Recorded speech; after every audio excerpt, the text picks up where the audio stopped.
Oke, teman-teman. Tadi saya mendapatkan informasi dari Gmail YouTube bahwasannya subscriber saya sudah mencapai 2.600.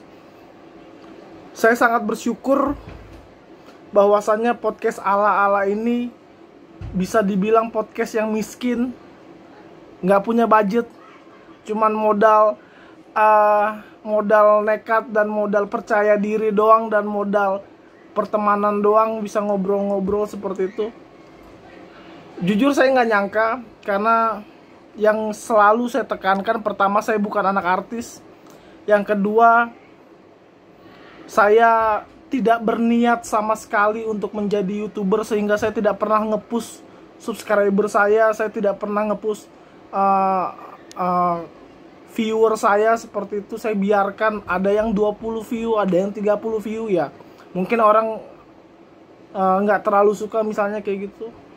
Dan ada juga orang yang nonton diskusi-diskusi ya macam-macam seperti itu. Dan lahirnya podcast ini sebetulnya karena mental health saya, ataupun saya selalu bilang sebetulnya gangguan mental saya sedikit terganggu, bahkan agak banyak terganggu ketika pandemi ini menyerang. Karena to be honest, saya adalah orang yang senang ngobrol, senang discuss, senang bagi konsep, senang diskusi, menghargai pendapat, senang yang namanya berbagi pekerjaan seperti itu, kayak event-event apa segala macem.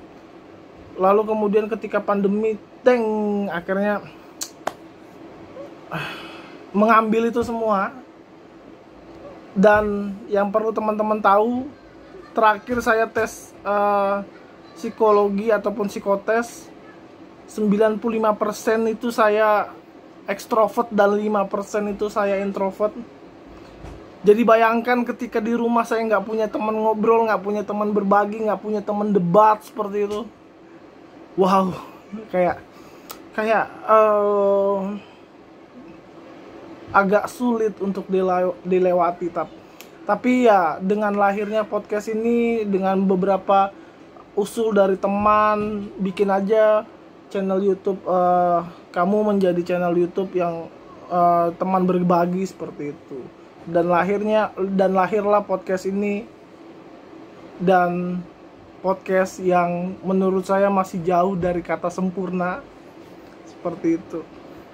Dan saya terima kasih buat teman-teman yang sudah like dan subscribe channel saya, dan juga yang sudah nonton channel saya. Saya tidak dapat membalas kebaikan teman-teman satu persatu, tapi saya percaya bahwa Tuhan yang maha baik memberikan berkat kepada teman-teman yang sudah menolong saya untuk menonton YouTube saya, sudah menolong saya untuk mensubscribe channel saya, dan telah membagikan channel saya seperti itu. Dan saya berharap teman-teman terus mensupport channel saya seperti itu. Dan buat teman-teman yang jadi teman sharing saya, banyak orang yang tidak saya sebutkan satu persatu.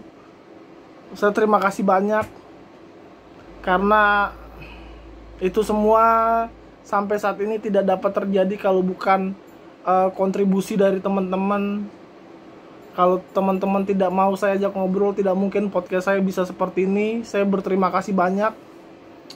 Ada pelajaran hidup yang saya dapatkan, ada banyak pelajaran yang saya petik dari apa yang teman-teman alami, apa yang teman-teman gumuli, apa yang teman-teman rasakan dalam pandemi ini misalnya, dan lain sebagainya seperti itu.